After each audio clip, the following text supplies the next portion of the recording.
Times of Gujarat ન્યૂઝમાં આપનું સ્વાગત છે। વાત કરીશું સમાચારની। વડોદરા શહેરના તરસાલી વિભાગ તરફથી બાબા અમરનાથની યાત્રાએ જતા આઈટીઆઈના વિજયભાઈ રાઠોડ અને સમાજના લોકો આ યાત્રામાં જોડાયા। આ યાત્રાની જાણકારી હેમંતભાઈએ આપેલ, જે આજે અમારા રિપોર્ટરે તમામ સમાચારની ગતિવિધિ ઉપર અમારા કેમેરામાં કેદ કરી હતી। રિપોર્ટ શબ્બીર મુલતાની, વડોદરા, ગુજરાત। અમારી ચેનલને લાઇક, શેર, સબસ્ક્રાઈબ કરવાનું ભૂલશો નહીં।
एक बूम पाड़ो ने बीजा सरकार आपने बीजा ना करते તમને તો એક બૂમ પાડો તો સરકાર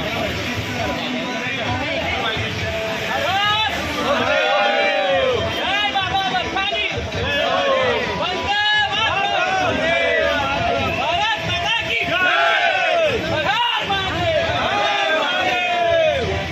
અમરનાથ જવા માટે શું કહેવા માંગો છો? બસ આમને આમ દર વર્ષે યાત્રા ઉપર જતા રહીએ। આમ અત્યારે 5મી વખત જઈ રહ્યો છું અને મારી સાથે અત્યારે બધા હરિભક્તો જોડાયેલા છે, એ બધાને લઈને નીકળ્યા છીએ। બાબા એમ કેમ આપણી યાત્રા વ્યવસ્થિત પૂરી કરી દે, બસ વિના વિઘ્ને, બસ એવા જ આશીર્વાદ છે। તમારો વિષય, તમારું પરિચય? મારું નામ રાઠોડ વિજય આઈટીઆઈમાં નોકરી કરતો હતો, અહીં તરસાલી રિટાયર થઈ ગયો, અત્યારે 7 વર્ષ થઈ ગયા છે। Har Har Mahadev. If you like this video, then like, share and subscribe to Mirror Now.